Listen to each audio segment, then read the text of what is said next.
Your bat looks a lot bigger when it's not surrounded by other bats. Wouldn't you say? It stands out. Other bats? Baseball is back. I feel like you should have gone with like other baseballs or grass. Well, because we're talking about your bat here, right? We want you to have a nice, clean bat. Yeah, the bat. Summer. The bat looks bigger when it's not surrounded by grass. Okay. Would be a better analogy. Okay. Yeah, if your bat's in tall grass. Yeah. Okay. There you We're getting go. there. Okay. Like, you don't want Field of Dreams. We don't want to hide your bat in the thing in the back of the Field of Dreams. Yeah. Trim your Wrigley Field. There you go. There, Bingo. yeah, there it is. And you get 20% off with Manscaped if you use the promo code DANGLE. 20% off and free shipping. Now, we've already told you about the Lawnmower 4.0. And basically, it is the Mike Trout of trimmers. Your confidence level will be sky high like a well-hit baseball from Shohei Ohtani. Yeah. What about here? I got one. Okay, go. Shave the bat, which is also it's like the base of your penis. What? That's what the ad read says. Use the promo code DANGLE for 20% off and free shipping at manscaped.com. Again, it's promo code DANGLE, 20% off, free shipping, manscaped.com, and DANGLE is spelled DANGLE. That was the worst thing you've ever done. It's terrible. Yep. I know that some in our audience know the finer points of hockey. The Chris Johnston Show. We are your friends. The biggest stories, bringing you inside the game. What did you hear? The Chris Johnston Show. Powered by Sports Interaction. Want to bet? What is going on? Here's Chris with your host, Julian McKenzie. Part of the game. Big Money Siege, we are on the eve of the NHL draft. How are you doing this Wednesday? I'm great. It's You're so full of energy. I don't know where you get it from. Can you tell that I'm spent? yes. Well, I mean, I want you to have all the joy and fun in the world. Oh, I've had a lot of fun But and joy these last few you days. used CJ. up more energy last night, I would say, than I did. Yes, that's Therefore, true. I've woken up this morning with more energy. So That's that's true. That's how it goes. I saw your Instagram post, which I assume probably came during your daily run, and I just saw that and I was just like, why are we recording so early? I think this was it Adam or Steve that I thought suggested it was this time? I thought it was anyway. It was actually Jesse's idea. Jesse. Okay. It was Adam's idea. It doesn't matter. The most important thing is that we get to do another in-person episode, and we get to talk about one of the busiest weeks in the NHL calendar. And, I mean, look, we have a whole bunch of trades that have already happened that we need to talk about. You know, there are players who could be on the move, whether it's during the draft week, whether it's a couple days after that we need to get to as well. You got to speak to Brad Treliving. Well, at least there's the media availability yesterday. Ask CJ, because this is our one podcast this week, essentially. We got a lot to get to.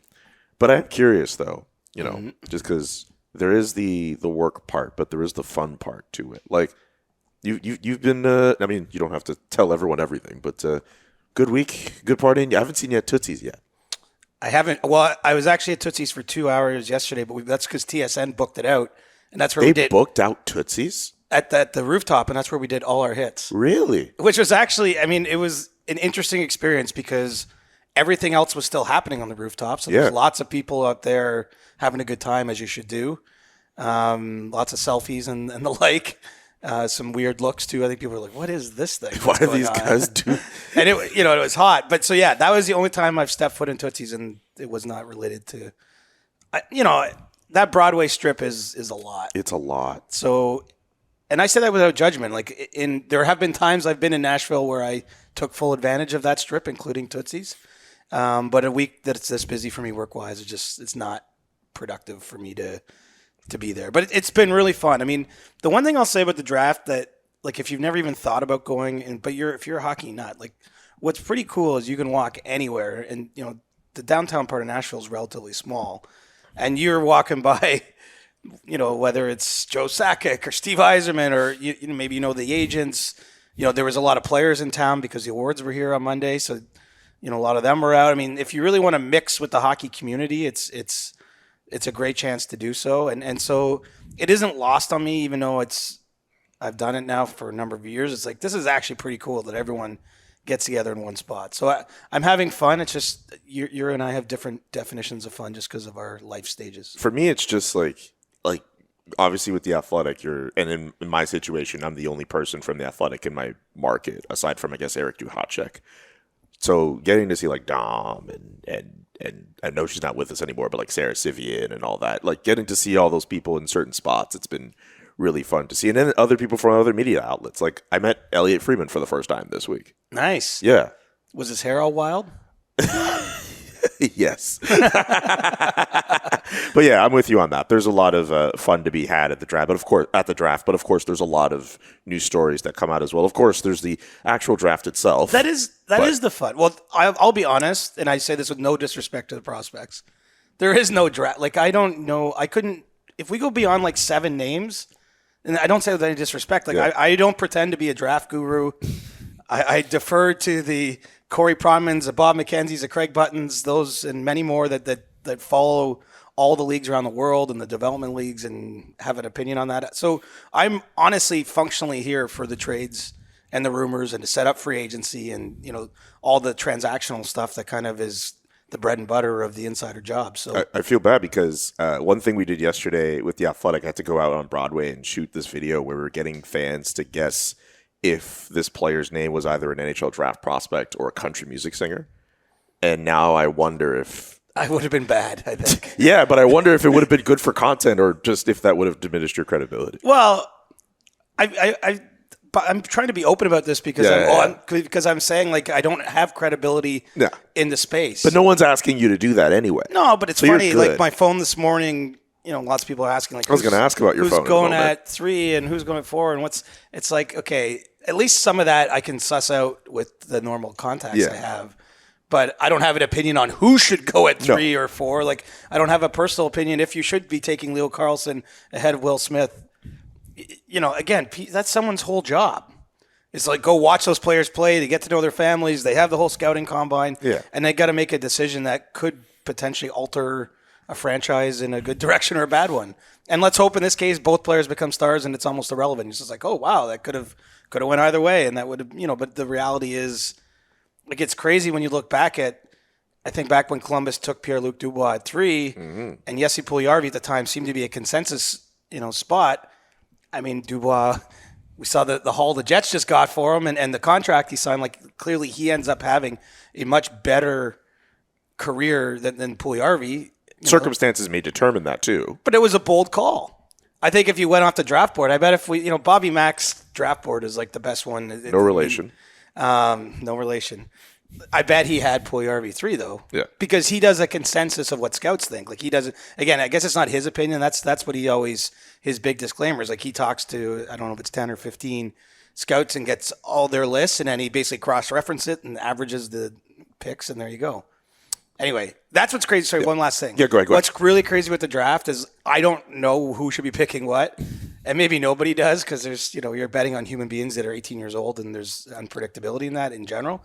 But like someone is going to find like the 17th pick tonight might be like end up being like a franchise changer or something. Could be like Colby Barlow and he ends up being one of the greatest scorers in NHL history or something. Right. And you would know from being at the draft, but like the second day of the draft is even more anticlimactic.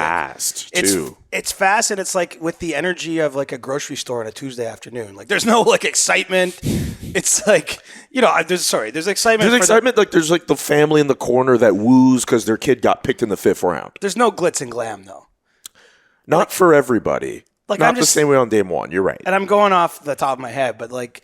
Whatever. It's all good when you do that. But whatever, it's like 10 years ago, Braden Point was taken in the 3rd round. 79. He's the greatest 79th overall pick in NHL history. There was no real fanfare. I'm sure for his family, it's a great moment. Don't get me wrong. Like I'm really not trying to diminish the experience of the prospects. But like who knew like this guy's going to be a badass on like 2 teams that win a Stanley Cup. Like and again, we could go through history. Like I'm just thinking of him because he comes to mind.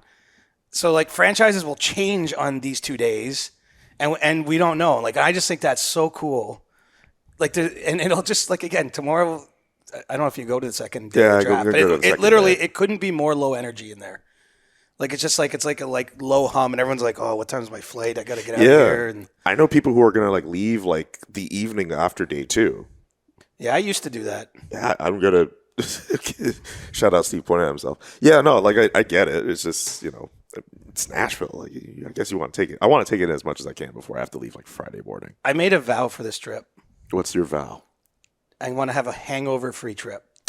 Have you? No, so far I'm perfect. I'm okay. I haven't even like touched the outskirts of a hangover yet. That's pretty good. But I'm setting up the bit here is that Thursday night is the true test of my will. Ooh, because that's when you could let everything go. Well, because my work will probably be functionally done early, 3-4 o'clock. I don't fly till noon on Friday. There's just a vast amount of time in there for me to make a bad decision. So we'll update that on the next pod, and I'll be honest about whatever happens next. I should say before we actually talk about hockey, for the record, I am not actually hungover.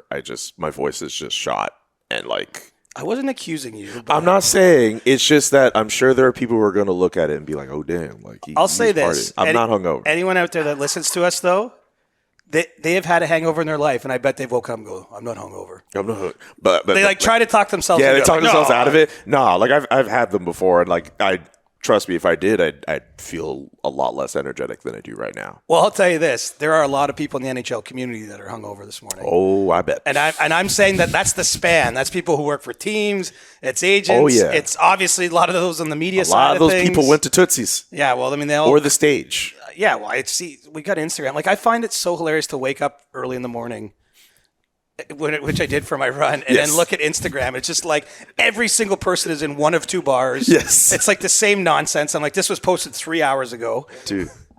Anyway. Okay. Sorry, I'm all over the place. No, that's the point of the show. Stop apologizing when you feel you're all over the place. It's actually really entertaining when it is. I just have a question, though, because I know for this episode, you are going to be looking at your phone a lot. You're going to be texting some Is that agent. okay? That is more than fine. Like I've said on this podcast before, it's because you're working and you never know if some trade like breaks while you're on your phone, and then we get to talk about it on the podcast. But the question I have is, what's one kind of rumor or story that's kind of bubbling under the surface that would have you like, oh my God, like buried in your phone that we should all be looking out for on this Wednesday? Man.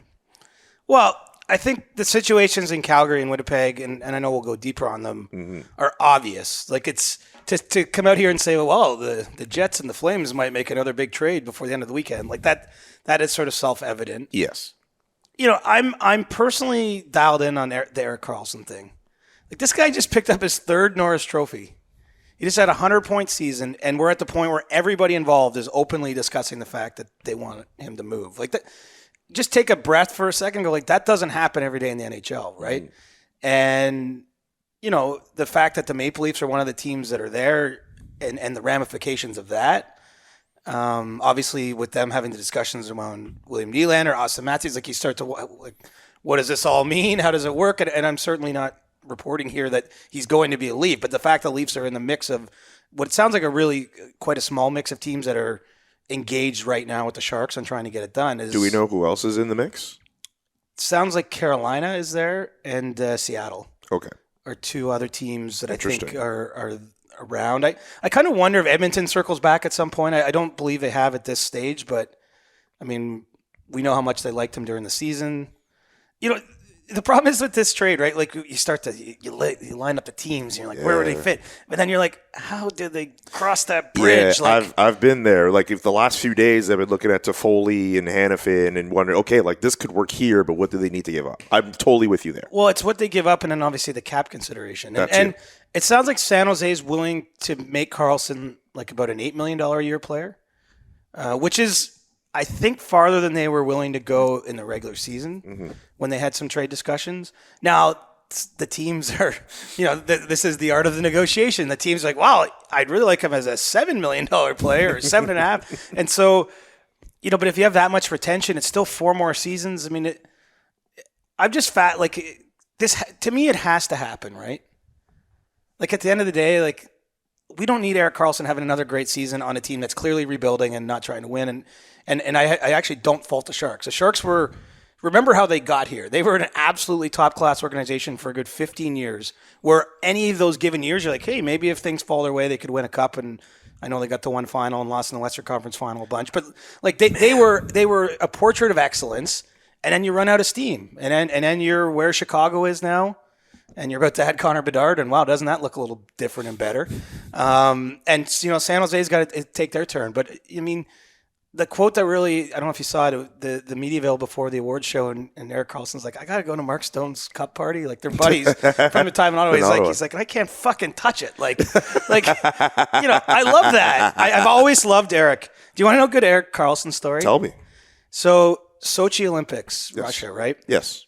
That's a long time ago now, really. 9 years, crazy. So Erik was a young sort of star, but he was definitely going into that tournament like Sweden's kind of their golden boy or whatever. And so at the Olympics, they do a big mix zone area. So like all the reporters are literally huddled behind a wall. Like you're cattled in quite literally. Like it would sound like you go in and have a normal human interaction with an athlete, Right. which is fine. But so Erik Karlsson is the very first game of the Olympics. I wish I could remember Sweden played the first game, and I think Karlsson had like 2 goals. Mm-hmm. He was like the star of the first game of the men's tournament, best on best. And they set up a microphone in the mix zone because that's what the only way people could. There was not enough space for him to record. Of course. And so he looked at the microphone like he's stepping up, like literally 100 reporters. Like I'm just in there, like young CJ trying to just sticking the phone there. And he looks at the microphone quizzically, and then someone goes, karaoke? Like they made a joke, like, oh, you're going to sing some karaoke? And he goes, fuck no. Which, it's hard to explain. It's just so funny. It's like he leaned into the mic to make sure everybody heard him. Was he so aggressive? He was being funny. He is being funny. It's a hard story to retell with the right context, but it was funny. so unexpected and hilarious. That's good. And like I've always found that, like I found that guy to be so honest throughout his career. I dealt with him a lot when he was in Ottawa because living in Toronto, Right. and he always tells it like it is. We've even had a few, like there was once he gave me some real attitude, like shade, really. Like he like walked out of an interview with me once. Really? And it wasn't even like controversial. It wasn't like I was like, tell me your deepest, darkest secret. But like, that's my point. It's like he's real. Like he's a genuine guy. And so like when I saw that quote on Monday and he's like, I got to go to my buddy's cup party. Like he's dying to win a Stanley Cup, right? Like he doesn't care if he wins another Norris Trophy. I guarantee you. He doesn't like a third one puts him in special place in history. Absolutely. Like he probably was first ballot Hall of Famer anyway, but like you start adding those up and you look at the names, it's like, okay, it's Lidstrom or Harvey. Whoa, like Karlsson. And so anyway, I just he's been such a unique talent, a special talent, and I hope he plays for a contender because I think we need personality like that. I hope when he eventually gets to that contending team and he celebrates the Stanley Cup. And all of his teammates start singing in the locker room. You just see him like just stoic, just be like, I don't sing. Like, fuck you, I'm not doing karaoke. Do you know what? My first draft was 2008 in Ottawa, and that's when he was drafted. Yes. And they actually had Alfredson make the pick, which was kind of cool. Like, I love when teams do that too. Like, we're going to see it tonight. I'm sure someone's got their star player. Like, I just love the fact you have like this Swedish star and he's passing it to the next guy. Like the next generation. I love the symbolism, man. Like sports is about more than just who wins on the ice, right? So yeah, I am all over the place again. But I'm just saying, Karlsson, I'm very curious to see if they can get that done. It doesn't have to happen at the draft, but it gets harder, right? Because we're already talking about how teams don't have cap space. Well, as of Saturday, teams are now signing, unrestricted free agents. Like the number of teams that have any cap space just starts to shrink and shrink and shrink and shrink and shrink. And we saw one big trade last year in the middle of the summer with Calgary and Matthew Tkachuk, but that was very specific circumstances that I'm not sure will be repeated. So anyone looking to make deals, whether you're Craig Conroy, Kevin Cheveldayoff, Mike Greer with the Sharks, like I think you have to try to make them in this window. And we saw, I don't know, a bunch of trades yesterday. I don't even know what the number is, but it felt like a lot. I mean, over the last few days, we've seen, including yesterday, Pierre-Luc Dubois to Los Angeles, Kevin Hayes to St. Louis, Tyler Toffoli to New Jersey, Alex Newhook to Montreal, Taylor Hall to Chicago. Like 3 or 4 of those deals. Did you say Ryan Johansson to Colorado too? Oh, yeah, over the weekend as well. I'm just like, yep. You're seeing like, I know some of those guys are in the back 9 of the career and all that, but like pretty big names. I think, something like the Kevin Hayes deal to St. Louis, probably, I don't know what kind of league-wide headline that gets. Like that guy, he's half retained now. Yeah. So is he, a $3.5 million player or even less? Like he had, 60 or 70 points on a bad team. I'm just saying, like, it's a low-key, like, we could be watching St. Louis rise up again next year and go like, wow. And they got Kevin Hayes for a 6th-round pick at $3.5 million? Do you think because of the fact that like Kevin Hayes, the deal going the way that deal, remember, that was like hyped up to be this like massive deal with all these different pieces, and it just kind of ends up folding into a much smaller deal. But that trade, the Toffoli trade, also comes to mind. Do you think the fact, I guess, some of those return Johansson as well? I wonder what that does for the rest of the market. It seems like, some of these pieces that maybe if you're a GM, you're thinking, all right, I want like a bigger return. You're getting them for at least closer to pennies on the dollar, it seems like. Are we going to see more of that? I would think so because of just how valuable the cap space is. But you know what? I have to say, I think Kevin Cheveldayoff did really well on the Dubois deal. I think Kevin, I agree. Because of what you're saying, like the marketplace right now seems to be favoring teams that can take on some salary, the kind of buyers we'll call them. Although I'm not sure Chicago is really buying Taylor Hall as much as they're helping Boston out of a problem, and I think he's a good asset for them in the next 2 seasons that he signed for. Yeah. But it does seem to be more of a buyer's market. And Kevin Cheveldayoff, like he's had to make some tough trades in his day, and I think he's sort of under the radar has leveraged those situations in a way that you wouldn't think. Like Dubois basically gave him 2 teams when it comes down to it. And we've known Montreal forever. Montreal's sitting over there going, well, first of all, they don't really have the pieces to help Winnipeg now that they would want to give up. Exactly. Or be willing to give up. And I think Montreal's like, well, if you really want to play here, Pierre-Luc, just wait this thing out and we'll see you next summer. So really he's dealing with one team, essentially, that like reasonably can make it. And I think he made a good trade. And I'm not sort of hating it on it from the Kings end, but I just think under really difficult circumstances, he thread the needle there. Now, I will say this. The Connor Hellebuck deal that he's going to have to make, potentially the Mark Scheifele deal that will follow it, those will not be as easy. I don't think you're talking about getting 3 decent young players and a second-round pick back in those trades. But, I'm just saying, full credit to Kevin Cheveldayoff. I think in a difficult marketplace, difficult circumstances, that trade is going to allow the Jets to kind of keep moving forward. The fact they got Iafallo, Velarde, Rasmus Kupari, and a second-round pick, like they got some assets that could help their team, essentially. Some good players, especially in the case of Iafallo and Velarde. Like that's really good business on the part of the Jets. It is. The problem with Hellebuck and Scheifele, it's not really a problem, but they're older, right? Yeah. You're not trading a 24-year-old or recently turned 25-year-old player who's signing an 8-year extension. You're talking about a 29, 30-year-old, and do they want 8-year extensions, or is it 7 or 6? Like, where's the money land? I just think that those are going to be tougher deals to make. But, good start. He's probably feeling pretty good. I could imagine. But I bet he was not at Tootsie's last night with you because he's still got a lot of work to do. Well, let's get to sports interaction really quickly here, and then we can continue more rumblings and trade talk because I still have a few more questions, and then we can get to some other stuff before we get to the end of this special edition of the CJ Show. You can bet that with David Bastel. Brought to you by Sports Interaction. Get in the action and make a play. 19 plus. Please play responsibly. It's time for You Can Bet That. Be sure to hit up sportsinteraction.com/SDPN for all you need to know about all the odds, good things to bet on, including who could be taken 5th overall in today's NHL entry draft. The betting favorite is Ryan Leonard to go to the Montreal Canadiens right now on the website at +170. David Reinbacher, the second best odds at +210. Matvei Michkov +225, the third best odds to go 5th overall. What do they know about Michkov that we don't? I don't know. We know the Canadians met with him. Yes. In Nashville. Why would he be 3rd? Well, I guess because no one knows where he's going, right? If you want to have any fun with the top end of this draft, you're like, does he go even ahead of Montreal? Because that could be part of it too, right? Maybe someone's got a surprise for us. I'm watching that number 3 pick that Columbus has. Yeah, I was under the impression that Leo Karlsson at 3 would be a lock, and now I'm not so sure for some reason. Well, because there's lots of speculation. There's now speculation that Fantilli might not go second to the Ducks. Which I think would be insane. Well, again, this is someone's job. Like someone I know. has just spent 12 months focusing on this, and that's so. We already went through all the madness from last year, where it looked as if Shane Wright would be the pick, and then Juraj Slafkovsky goes 1, and then Shane falls to 4, and then all these trades happen. Could you imagine another year where we get a first round that's just full of unpredictableness?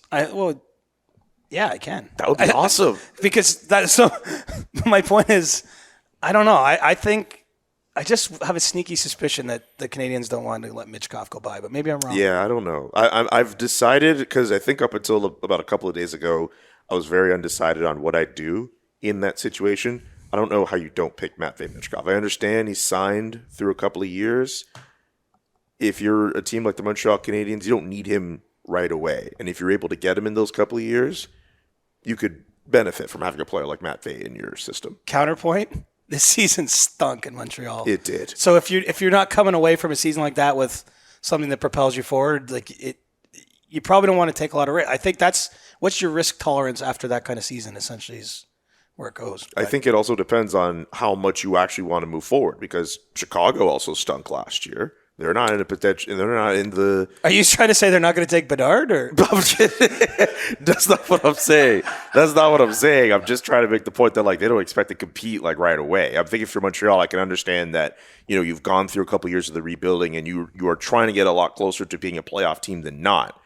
Chicago is not going to be that team. I mean, then again, we'll see what happens when they have Bedard. Maybe it's a Crosby-esque thing where they become a playoff team in a few years. But so you're saying Leonard to Montreal then? No.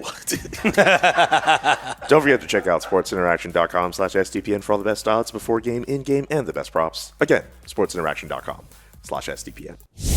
There's one thing I want to get to before we get to some of the GM. Well, specifically the Brad Treliving availability, because I know for sure I know you probably bounced around on a few, but there's some interesting things said with Brad. Can you tell I'm all over the place this morning? Yeah. Sorry.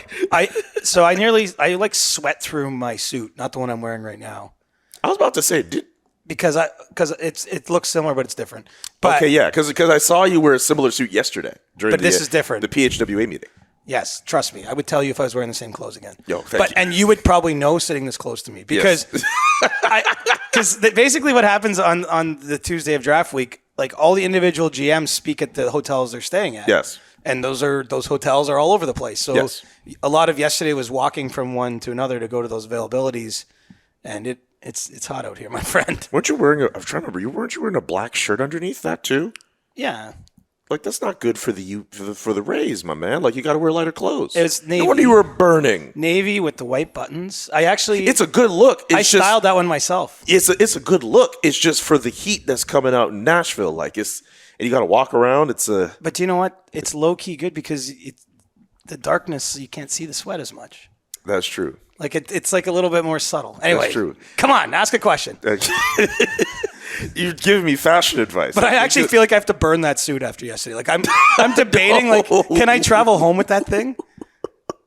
No, don't burn it. At the end of the day, I had 23,000 steps on my watch. You had 23,000 and steps? It was in I wasn't pacing around indoors. It was all outside, in Nashville, there's just a party raging at every turn. Even it was the middle of the day yesterday. I look at IG and Dangle's on a beer bike thing, and they're just screaming. He's getting his chest smacked by a wrestler. Well, that was at night, but that was wild. It's the middle of the afternoon, Adam's on a bull or something. This is And I'm walking around in a suit, I looked like the weirdest weirdo that ever weirded. Yeah, did you have to go on Broadway and ask people, hey, name me this player if he's either an NHL player or a country music singer? No, I had to do that. But I feel like people would be good with that because you probably... They were fun. Yeah, they were people fun. would have fun with it. Did you see? You must have saw when the Titans released their schedule. Yes, and they went on Broadway and asked. That was one of the great, coolest things, team social media things I've ever seen. So yeah. I'm jealous. I'll say with the video thing, a very important NHL person came up to us and politely declined to be in one of the videos that we were trying to make. Well, did he or she come up to you, or did you go up to them? So they were walking in our direction, and I wasn't sure if I don't know how I would have been able to go about talking to this person, but our eyes met, and this person extended their hand, be good to see you. And I was oh wow, this person, you don't just do that unless you sort of know who this person is. And I was wearing sunglasses, so I was very surprised to know that this person knows who I am. Well, that's good. That's good. It just goes to show the power of the pod. There you go. He might be 100%er. Or she. That person might actually be a 100%er. And if that person's a 100%er, this podcast doing big numbers, you know what I'm saying? I actually met a couple 100%ers, like fans that are down here for the draft. Yeah. I've been stopped a couple times on the street. Man, so I had a few- shout out if I met you in the last few days on the street. I have a question about one GM that didn't do one of those media availabilities at the hotel. And while they did do a little one after the trade they made, the very first trade they made, Craig Conroy of the Calgary Flames. Oh, it wasn't in person? No, well, at least for me, I spoke with him over the phone. Actually, I guess I could tell this story. It's kind of a funny story. So that trade was happening, and I was at a social gathering with a couple other reporters, and I was trying to Uber back to my hotel, and my phone was dying. So I was like, I'm going to go back, and I'm just going to charge it up and maybe file a story. As I'm in the Uber, my phone's at like 8%. The Flames are like, hey, we have Craig Conroy available. Do you want to talk to him? I'm like, yeah, sure. Like, I'll do it. But like, my phone is like dying. So he gave you all one-on-ones? He gave me a one-on-one. I don't know if he gave everyone a one-on-one, but he gave me one. It's interesting that they just didn't do like a press conference. I thought that was thing. interesting too. But yeah, like I only had 3 minutes to talk to him because my phone was literally dying. I literally had to be like, hey, this is my last question because my phone is about to die. Did you have anything to record it with you? Yeah, I just because my phone has like a built-in recorder, so I just recorded it. Yeah, you fancy. Let's take that offline. That'd be really handy, actually. Dude, I was very fortunate in that moment, but I made something out of a very dire situation. Honestly, brevity sometimes is. I got what I needed. I'll say this: I am down on quotes in general. You're down on quotes. I think it's really important to talk to people and understand what they think. But I don't know. I find sometimes like this is just like my own evolution. I just find it less interesting to put quotes in to a story. Anyway, so, in a one-on-one conversation, that's different too. Absolutely. But like the normal day-to-day of our jobs where everyone's getting the same quotes, like I just feel like obviously you want to interpret those things and get background info and shape a story a certain way. But ultimately, what I want to ask with Craig is just, when you talk about maximizing this week in terms of what you can get in terms of picks and potentially prospects and also taking advantage of cap space, considering what people will do through free agency and considering the task for Craig, where it seems like he has all these different players who want out for different reasons, should he not be using this week to maximize? Like, I understand maybe he might want to wait on a guy or two, but I don't think he should do that. Well, you don't do that if your outcome, and I actually don't know the answer to this from him. Right. But if your outcome is that you absolutely have to trade all these guys this summer, then I feel like you can't let this week go by. But if you're willing to be like, you know what, maybe we'll start next season with Noah Hannafin on an expiring deal, see what materializes as the season goes along. Like if you're willing to do that, then maybe you don't have the same urgency to get all the business done at once. But what do you do when you've gone out and you've said that you don't necessarily want that? Well, I mean, the truth today ain't the truth tomorrow, Julian. I mean, I get it, but at the same time, I like to be one of those people who go back on stuff that people say and be like, but you said this. Why are you in that situation? Well, that's fair, but I think he would have an answer. His answer, we're now just like down the hypothetical hole. Absolutely. But his answer to that question is because I surveyed the market and there were crap deals out there. And I believe this is a great player and he's going to be worth more either at the trade deadline next year or maybe I think that's how you get around it. That actually would be more or less an acceptable answer. Yes. Because the truth is, like, I get that he has a stance, or like we all do this. You have an idea of how you want to do business, then you go to try to do that business. If it's not there, if you make a bunch of bad deals, well, how does that? That doesn't reflect. How are the Flames any better if he doesn't get decent returns on these trades? You know, I think he's got to figure out what he's doing to Elias Lindholm. Like, yes. As much as we can talk about Hannafin and Backlund and other players that don't have necessarily a certain future in Calgary, like the question has to be, should we even sign Lindholm now? Because we saw, I mean, look, I'm not in the middle of that negotiation. I know that the sides have been going back and forth, a lot of discussion. My sense right now is that the ball's in Calgary's court, and they have to say, like, okay, so if this player wants out, this player wants out, Lindholm's willing to stay, but should we be signing someone at his age to the kind of deal we have to sign him to?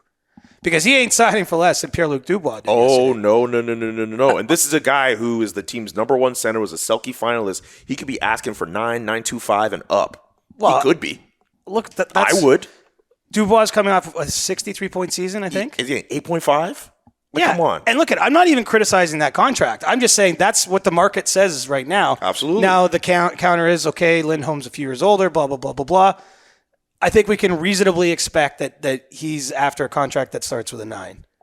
And so, and probably an 8-year deal. Absolutely. I mean, that's if you're re-signing in Calgary and you're at his age, you're taking the maximum term because that term is valuable.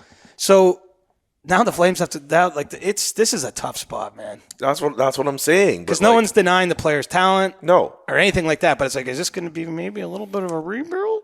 I think at this point it's an aggressive retool because unless someone is coming out of nowhere being like, yes, I will gladly take your Nazem Kadri contract. I will gladly, if he waives his NMC, take Jacob Markstrom or Jonathan Huberdeau. You're not getting that. So at this point, with the assets that you have, try to get more and try to retool on the fly, essentially. That's what it's going to look like. And you got to stop the cascade, right? There's a cascade here.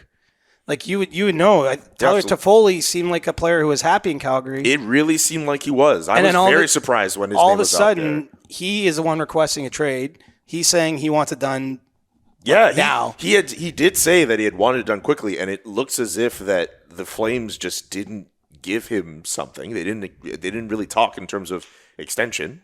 But he wants to win a Stanley Cup. Of course he does. But he's looking around. He's going, wait, this guy wants to leave.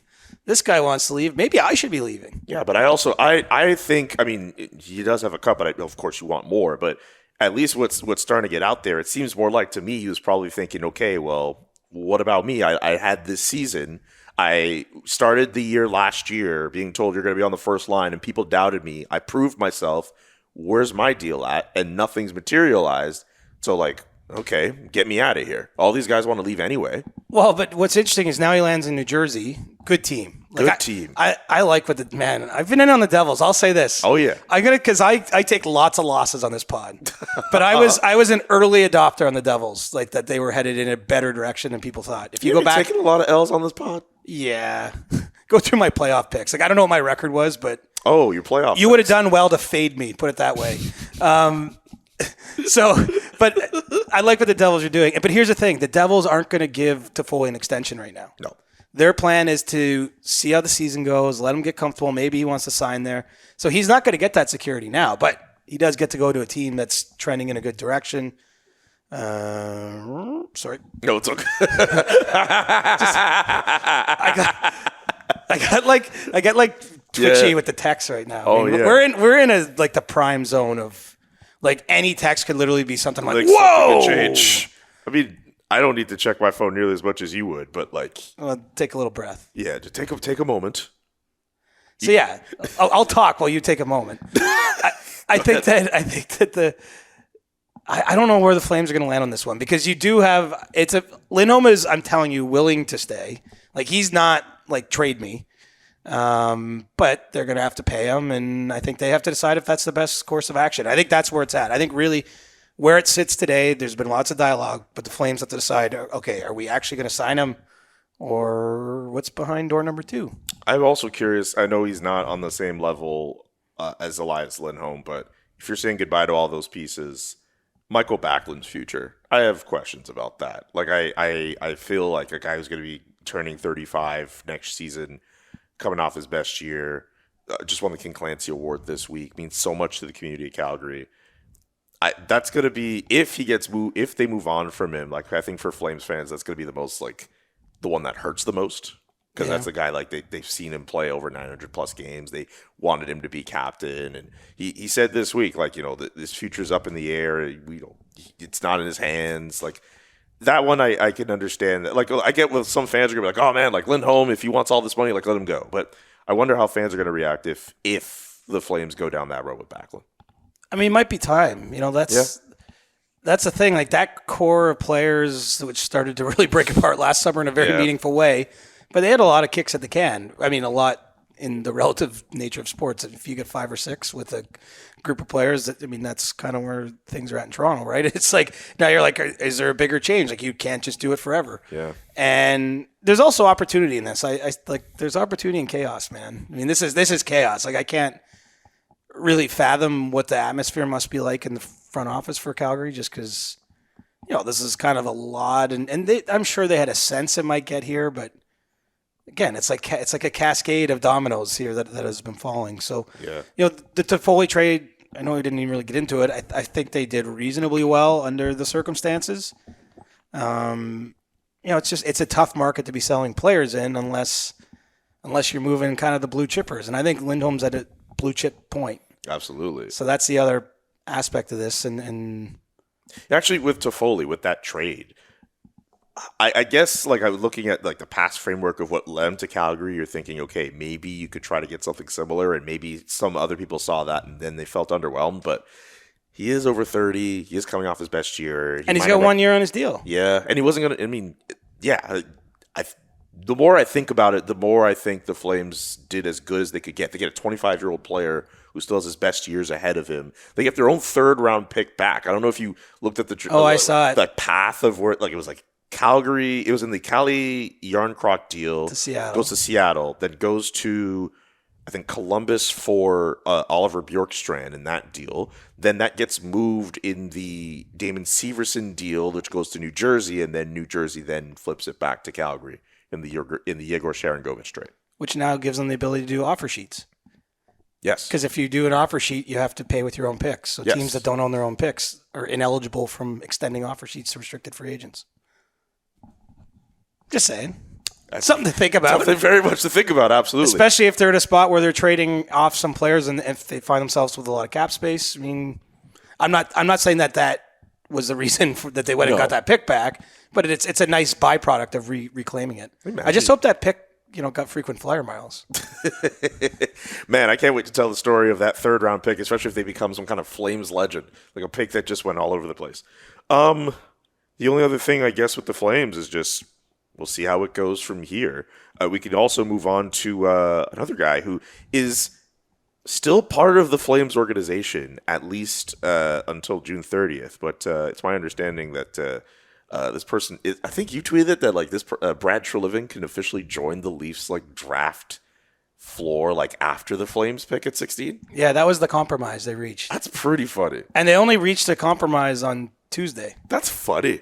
So the Leafs brass flew to Nashville, and at that point, what was in place was that Brad Treliving wouldn't be at the draft table or on the draft floor at all. And Brendan Shanahan was working behind the scenes with the league and the Flames, and ultimately the compromise they came up with is once Calgary's pick has been registered, yeah, Treliving's free to join.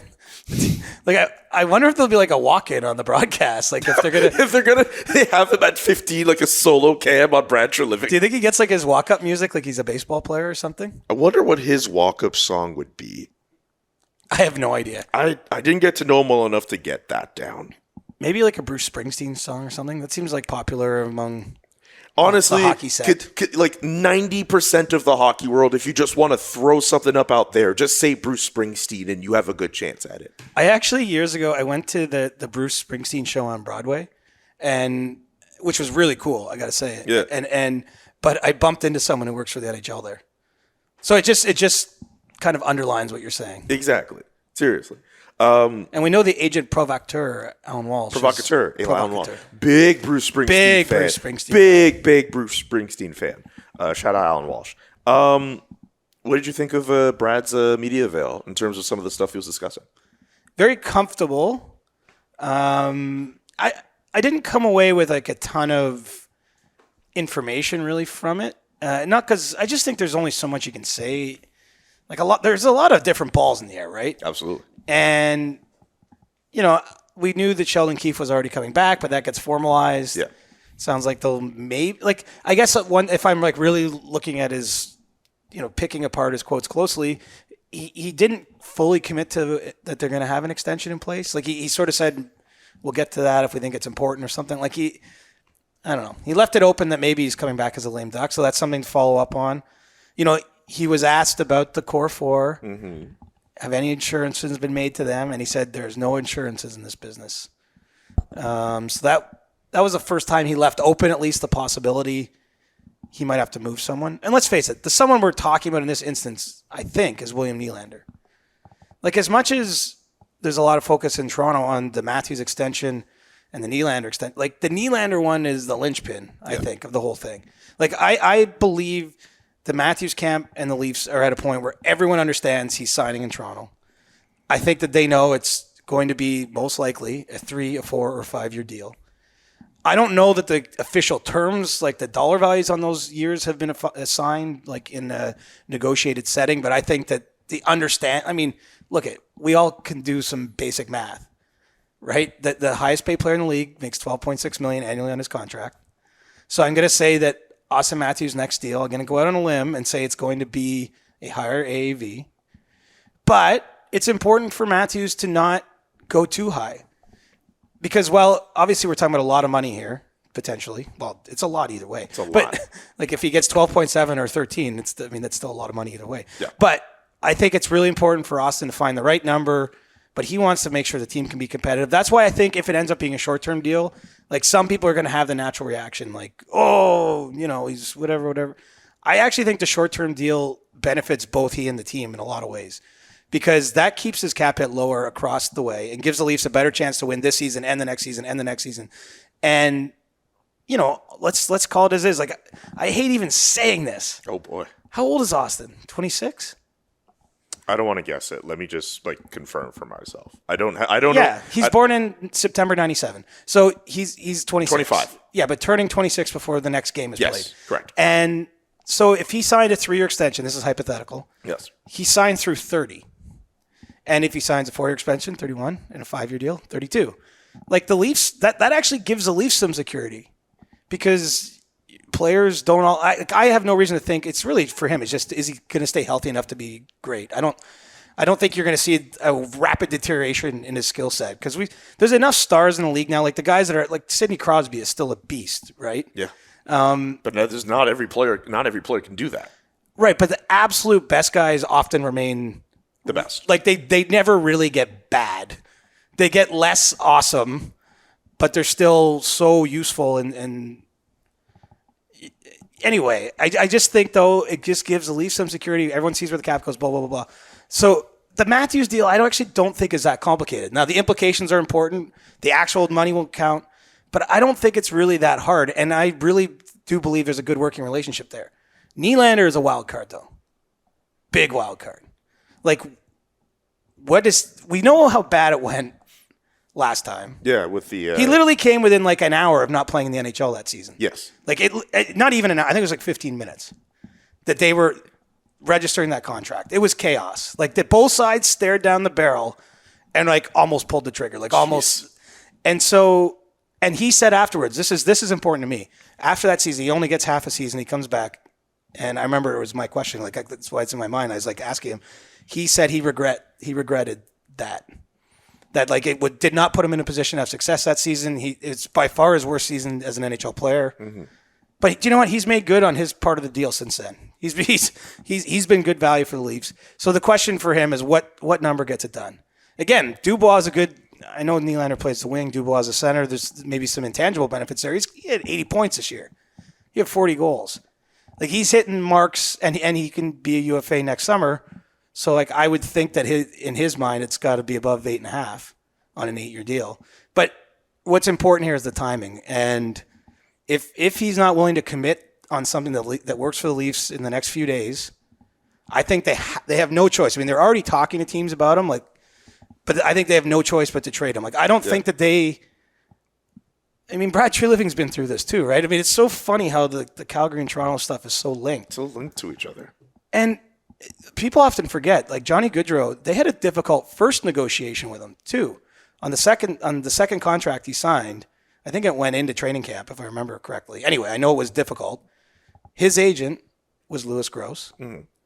Then he and Louis and Johnny go down to the wire, and Johnny ends up signing in Columbus last summer. So there's just a lot of history here. Nylander has history at the Leafs. It's not to make it, but look, the agent is working on behalf of the player. The GM is working on behalf of the team. Like, I'm not saying there's personal beef there, but I'm just saying they've all been in the heat together before, and it hasn't always gone well. And so, like, I think these next 4 days are critical for William Nylander's future in Toronto. Like, I'll go that far. Like, I'm not saying it has to be July 1. Because the Leafs, I should underline this too. The Leafs want to resign him, and he wants to stay. Yeah. The question is, can they find the number that makes that work? Like, I don't think again. There's and the difference between he and Matthews is, I think everyone there knows where it's going to be. Like, here, I just don't know how it's going to go. And so far, I know they've talked this week in Nashville, but I don't know. I don't get the feeling they got this thing cooked up, ready to roll it out on July 1st and be like, okay, now he's signed. And if he isn't signed, uh-oh. Yeah, it invites a world of possibilities through trade. And for a player of his caliber, suitors are going to line up. Yeah, and then, but it gets a complicated deal. Like, call up Kevin Cheveldayoff and ask what it's like when you're, because basically to make a good trade there, you're going to have to know where Nylander's willing to resign, kind of what the number is, because that all needs to be communicated and worked out. Anyway, there could be high drama in Toronto. And on the flip side of this, maybe we're talking our first show after free agency, and they got to the number and everything went well. But I do think it hangs in the balance, and it has to, in my eyes, that has to be sorted out for the Leafs before basically anything else. I mean, they got to go make some draft picks this week. Obviously, they're still talking to some of their lower profile UFAs, guys that are in bottom six forwards and stuff like that. Like they still have other business to do, but that Nylander piece is huge because if he's not coming back, I mean, now you can do things with the cap space, the trade, all that sort of thing is interesting. So, Brad Treliving did say, I should make the point at his Mediaville, we can and we will? Oh, no. That was last time. No, we expect to sign these two players to contracts unless... I expect we're going to sign both of them to contracts until... Some of those people would say that's too soon, brother. No. Come on. This is entertainment. I'm cool with that. This is the entertainment business. I don't care. That's funny. This is the entertainment business. And one thing that Brad's going to learn, too, in this job, I think he already has, is little random lines from a 17-minute Mediaville. The fan base will remember them for 10 years. And that's what we can and we will was for Dubas. I mean, I get that that's a very declarative statement. And Have you also caught up on the Ross Colton to Colorado trade? That happened as you were talking about William Nylander, by the way.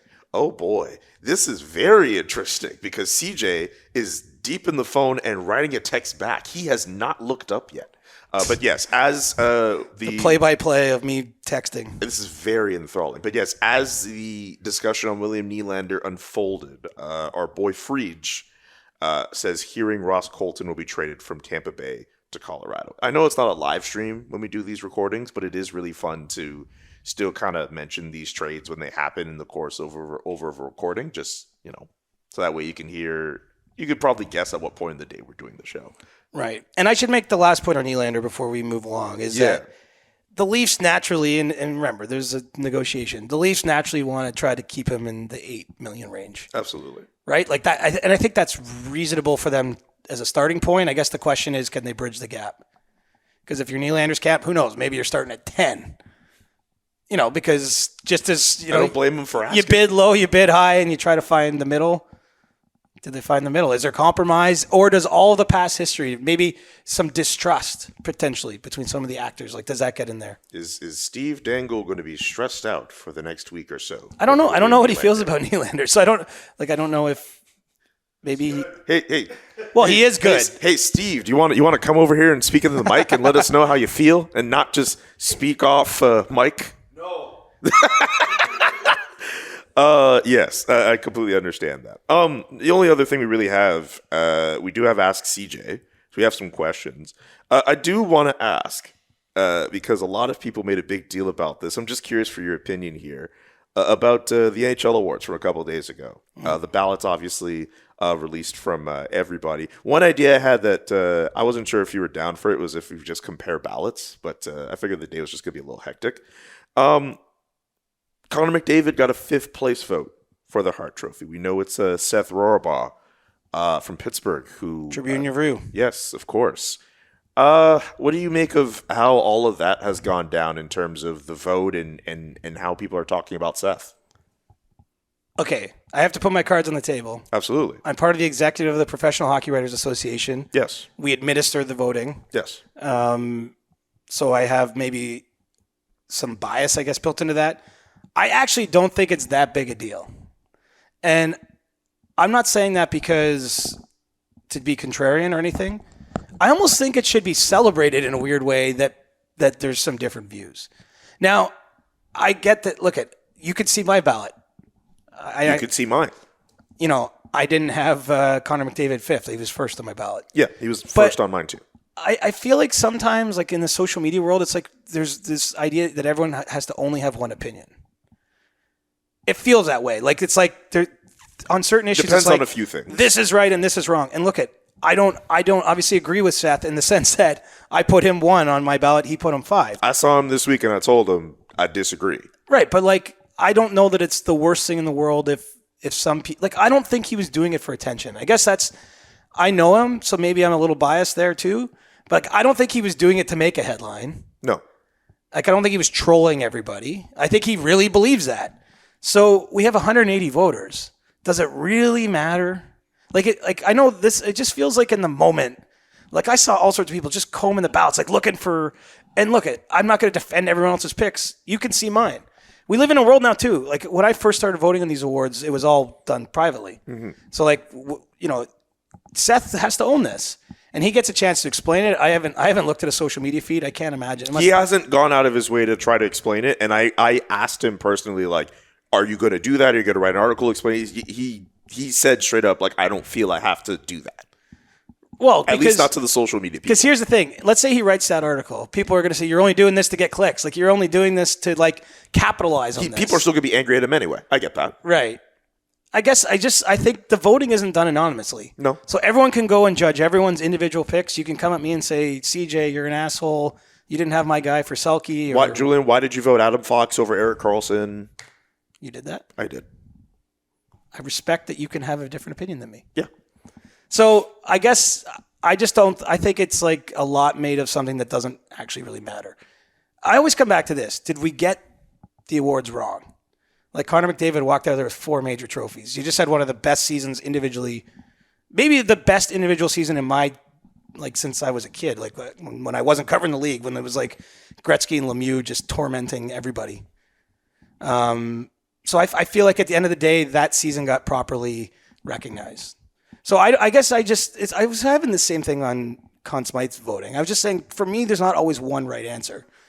The thing with this situation, it's one thing if it was a little bit more split and there was more of a debate. Like Adam Fox versus Erik Karlsson. I understand that Erik Karlsson, regardless of how people feel about that whole debate with the Norris Trophy, he was clearly the favorite, and it's not a surprise that he won. But I think there was a little bit more of a debate to be had about whether or not he truly had a season that was worthy of being recognized as the best all-around defender. Because you can look at the fact that like his points were as up as they were, but the plus-minus was not great. If you believe in that statistic, just as an example, there's a genuine debate that could be had there. I think one big reason why everyone lost their minds over Seth's voting is that like Connor McDavid had a brilliant season, like for the ages. And I think if it was at a point, and if people, but here's the thing, right? Player adjudged to be the most valuable to his team, right? But I haven't talked to Seth, but my guess is his argument is like Draisaitl, and yes, my guess is he voted David Pastrnak first. Yeah, because how many more points did Pasta have than the next? And best that's Bruin? a legitimate argument to have.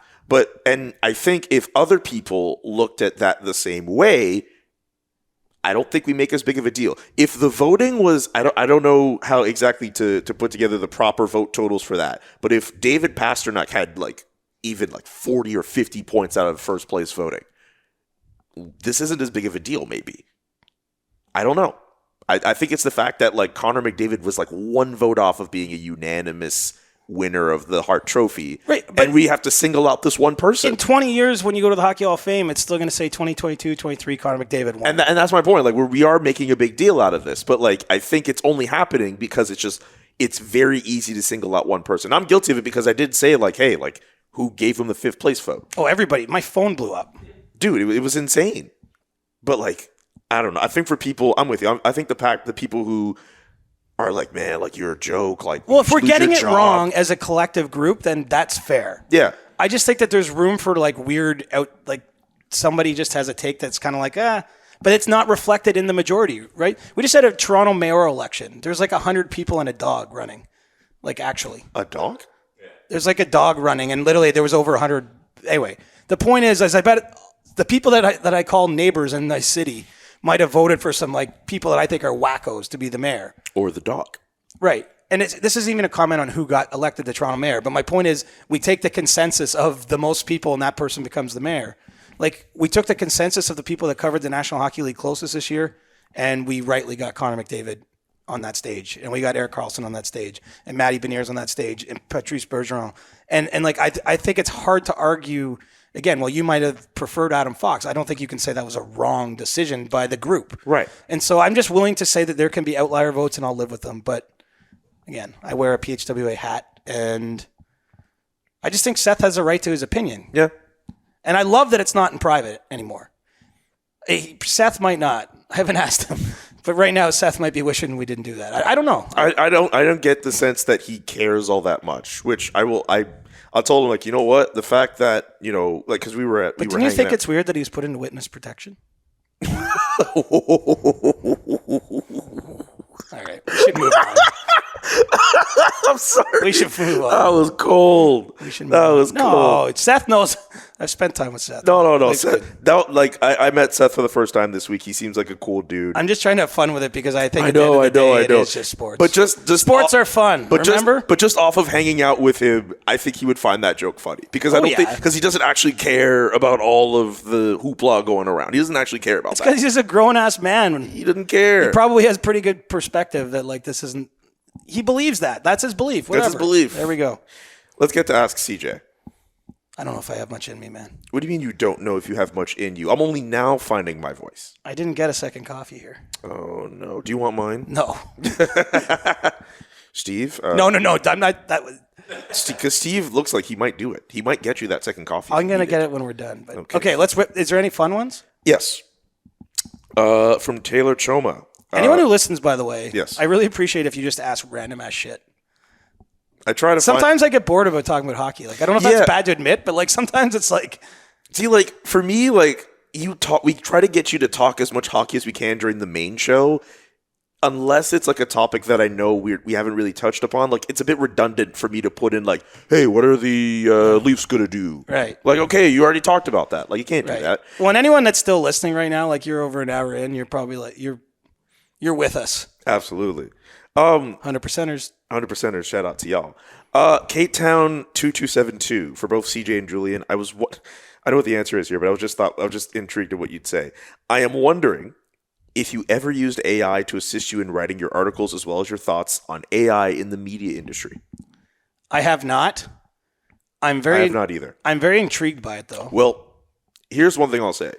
At CP, they had, I guess it's kind of AI, but like you could take like box scores from like QM, like junior hockey games and put it through this kind of essentially a box score generator. And then like they churned out a story and then you had to like edit it. That's as far as it's gone for me.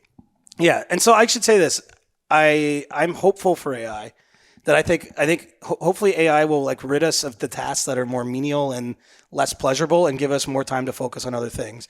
And so having done this job for so long, I can tell you the most menial thing you can do is go write an actual game story. Yes. And so like to me, AI in the way you're talking about, like there's a lot of possibility there that it will free, people that do our job in the future up from ever really having to write a game story. Because if there's any demand for that, AI can cover it. And what the human can do is maybe tell a more fleshed out tale, a more personal tale or whatever. And so I'm not worried about it. I do recognize it's going to take our jobs probably. But I mean, this is well, I don't know. Not even wood. Think of how we got here though, like in humanity. Like how many people have seen like the technologies and the jobs that proven redundant as things evolved and changed over time. Like why would we be exempt from that? I just think that this is how things evolve and change or die, man. Noted Skynet employee Chris Johnston, everybody. I'm kidding. Like think about it. Like someone's whole job was to like make a rotary phone and they were in that industry, right? And then like all of a sudden, like the only place you find one of those is an antique shop. Probably half our listeners are like, what is he even talking about? What is a rotary phone? Imagine the people who were into HD. You remember HD DVD? Oh, yeah. Yeah. That was like a thing for like 2 months. Well, somebody used to work at Kodak, one of the biggest companies in the world. They actually invented the camera, the digital camera, but their company didn't evolve and it just was like wiped out. And now the only Kodak we know is Kodak Black. We know Kodak Black. We definitely do. Let's not go there. Taylor Choma asks, they have 2 questions for us. One, are you upset that Taylor Swift bypassed Canada on the Eras Tour? I mean, at least she called me ahead of time to let me know. So I feel like that softened the news a little bit. Let's soften the news a little bit. Oh man. But I probably would have went. Seriously, I would have attempted to go if there was a show down the street. Yeah. I'm not so hardcore that I'm going down to Pittsburgh with Dom to go to the show. Shout out Dom one time. But like, and I'm just saying, like, my level of interest is somewhere between I would go, but I'm not sure I'm like flying to another city to go. Is there a person you would do that for? Oh, yeah, I'm sure. Sorry. Is there a musical act you would do that for? I'm sure there's family members and people in your life you would do that to. There's a band that you probably have never heard of called The National. I've heard of The National. I love The National, and I've seen them play in other cities before. Again, I'm not like flying around the earth, going to 7 shows on their tour. But like if it could line up with a city I would like to go to, I would do that with them. They're actually coming to Toronto in August. I'm going. Okay. The Tragically Hip back in the day, I was really into them. Obviously not possible now with Gord Downey's death.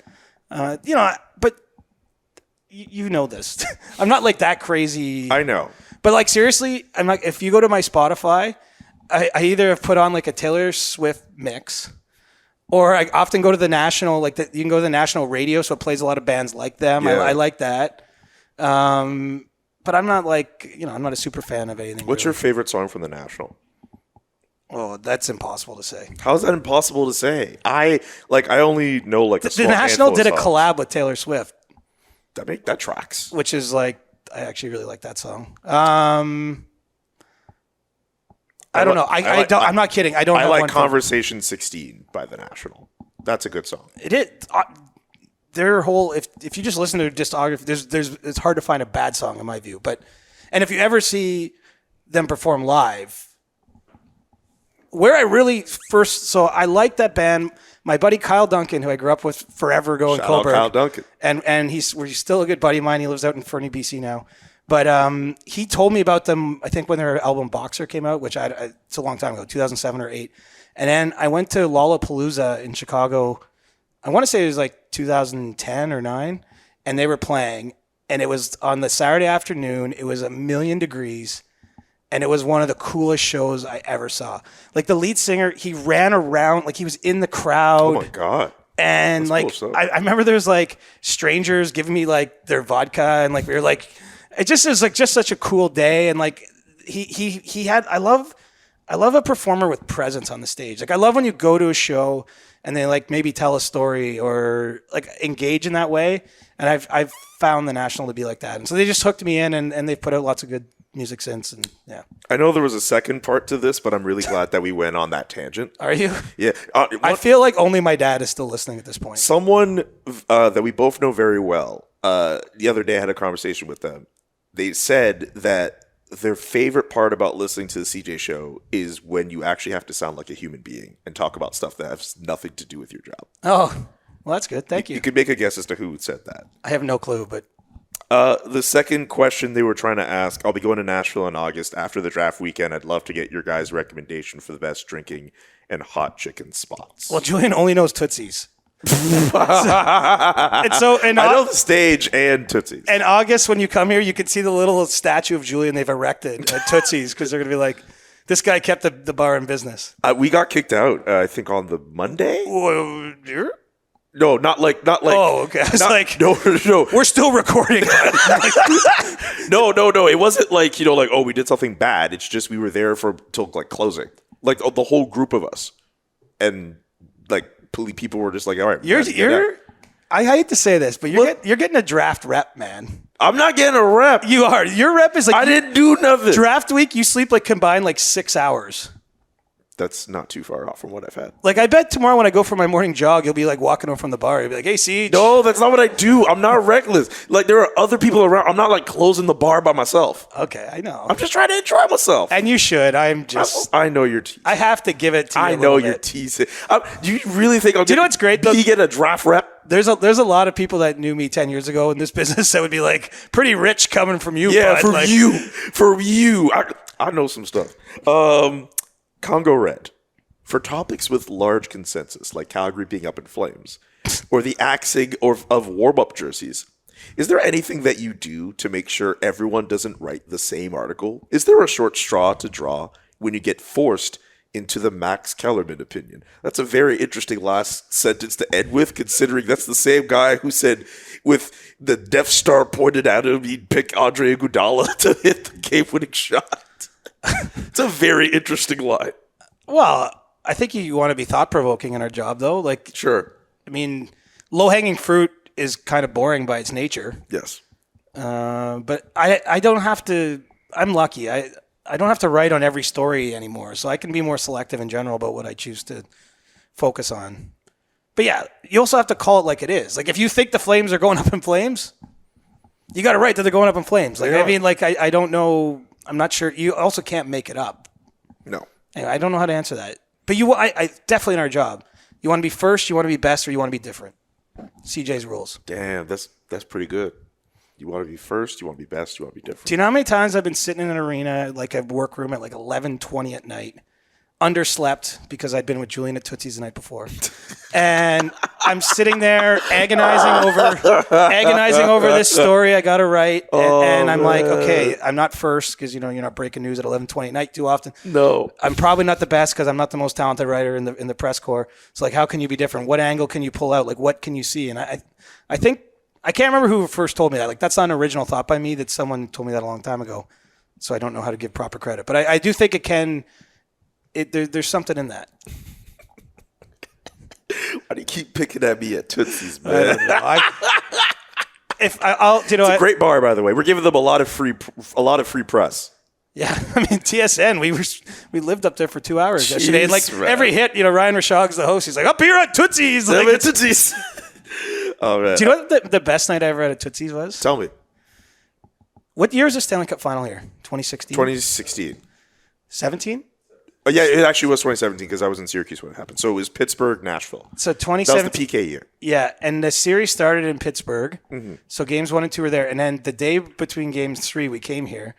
And Ryan Johansson, unfortunately, had suffered a broken leg in that playoffs the previous round. And he was on the rooftop with a cast on his leg and crutches, like just having a beer. Like he wasn't being wild or anything. Yeah. But having a beer, mix it up with like reporters. Sidney Crosby's parents were there. Wow. It was. I guess it's probably the same hodgepodge if I actually went down there now. It's just like a random smattering of the hockey world. All just like all these reporters, this random assistant coaches there, drinking Bud Light on a rooftop, listening to honky tonk. This GM is like talking. This president of hockey operations is sitting by this bar by himself. But I remember thinking Ryan Johansson at the time. Like, he was a big reason why they got to the Cup final. 100%. He was a beast in that playoffs. 100%. It's like, how many cities would, like, the top-line center on the team in the Cup final have to go up all those stairs, because there's a lot of stairs up to the rooftop, on crutches, and he's just sitting there, like, in the middle of the Cup final, like, having a beer because he can't play, just, like, hanging out with reporters. I mean, that says something about Ryan Johansson. He's a very laid-back, easygoing dude, but also it's Nashville, too. That wouldn't happen in a lot of other cities. They, little more buttoned down elsewhere. We're near the end of our show. Do you have a stick tap for this week? I'm going to stick tap you, buddy. Oh, what? Because I gave you a lot of grief on this episode. Oh, man. I had a few other things you could do stick taps for. No, it's okay. I want you out here living your best life. I want everyone to know. I want to state it on the record. You should have fun. Thank you. That means a lot. The only other thing I guess I would like to say, we should actually give a stick tap to a 100%er who's in the hockey community, who is actually having chemotherapy after being diagnosed with pancreatic cancer. Sudarshan Maharaj, who works with the Anaheim Ducks. We should Sudzi. We should actually give him a stick tap because he's a 100%er. I know that for a fact. I love that. I didn't know that, Sudzi. I'm glad you're listening.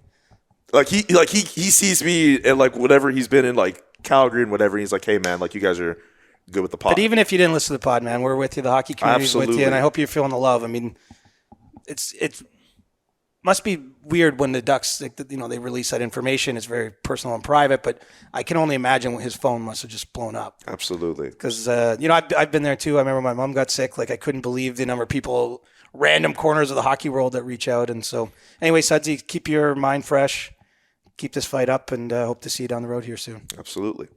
And with that, that's going to do it for today's in-person edition of the CJ Show. Just a lot of chaos. chaotic energy throughout, so we really appreciate everyone who stayed in, including the Calgary Flames fans who probably fast-forwarded to that middle segment where we talked about Little Elias Lindholm. But seriously, always a pleasure doing these shows with you, man. Yeah, been great. Tune in next week when we get another episode in. I don't know how many more we have to do before the end of the free agency period, but This isn't like school. It's not like you have 3 assignments left, Julian. I mean, I kind of take it like that because I know that sometimes it must feel this. it does that kind way. of feel that way. Well, let's just keep going. Well, let's let the news take us where it will go. That's absolutely true. You do have a good insight on some of those things. We need producer Nick too. Yeah, we need. At Tootsie's yesterday, I told producer Nick how much he means. Wait, he's there too? Yes, yes, he was there. That's why I was looking for you. Anyway, all that to say, Mix in a water, bud. yes, mix in a water, people, and we'll be back next week with a brand new episode. Peace. The Chris Johnston Show. Powered by Sports Interaction. Wanna bet? Inside the Game, twice a week. Follow Chris on Twitter @ReporterChris. And follow Julian McKenzie @JKMcKenzie. The Chris Johnston Show.